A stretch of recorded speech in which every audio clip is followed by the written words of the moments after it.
koor dafa bokk ci ponk diine yi sauf soo amee ngànt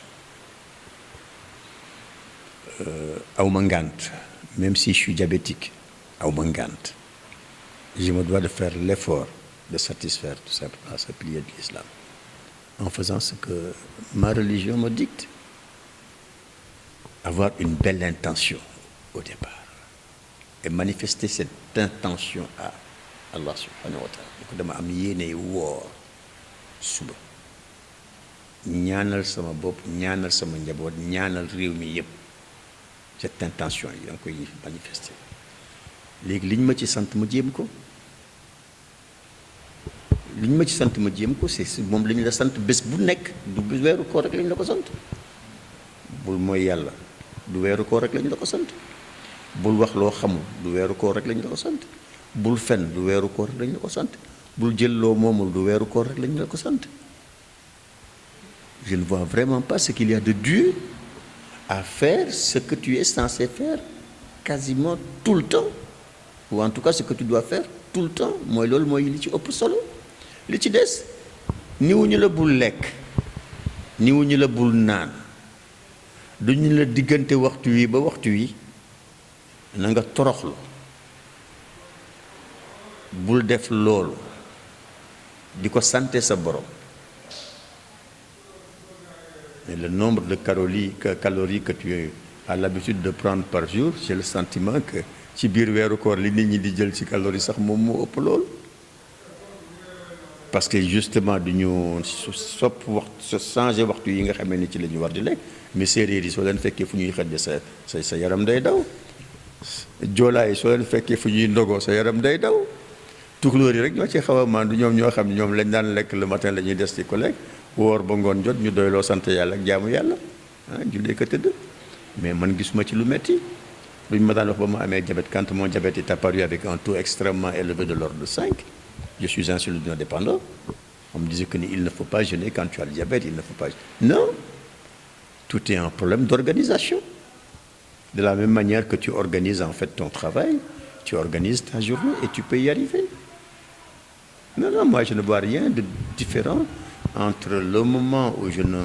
hors Ramadan et la période du Ramadan si durant le Ramadan je prends peut-être plus le livre j'ai tendance à vouloir jouer au marabout et puis rester toute une nuit à prier ça m'arrive oui ça ne m'arrive pas tout le temps mais durant le mois de Ramadan c'est quasi constant hors Ramadan je peux peut-être travailler peindre pendant 8 heures d'affilée durant le Ramadan je peins pendant 2 heures 3 heures de temps et le reste du temps je me consacre à la lecture du Coran ou à mon chapelet ou à la visite faite chez mes voisins ou à la visite faite dans les hôpitaux ou à la limite aller prier et me recueillir sur les tombes de tel oncle ou de tel frère ou de tel ami c'est tout ce qui change dans ma vie mais de toute façon ça change parce qu'en fait c'est la fréquence qui change mais c'est quelque chose que je fais tout le temps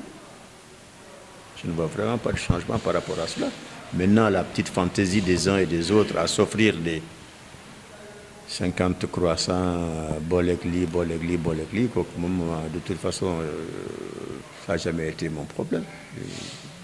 j'ai une vie tout à fait normale je ne mangerai pas plus que ce que j'avais l'habitude de manger à l'heure du dîner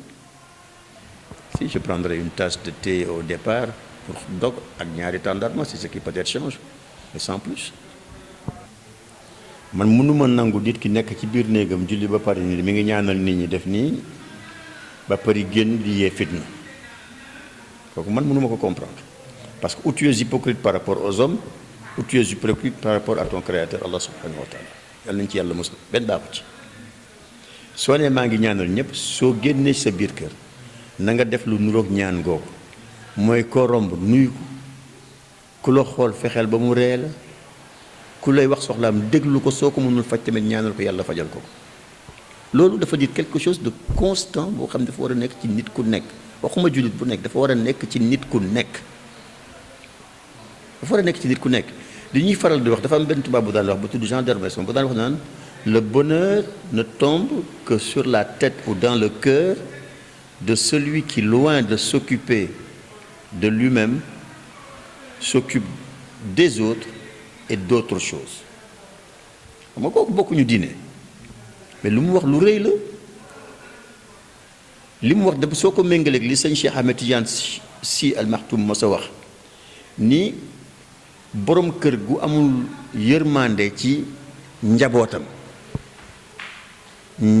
kër googu yàlla du fa wàccee yërmande benn la rek kii dafa maas noonu gi kii wax en tant qu'individu. Donc ñi nga xam ne tey ñoom ñooy les citoyens quels qu'ils soient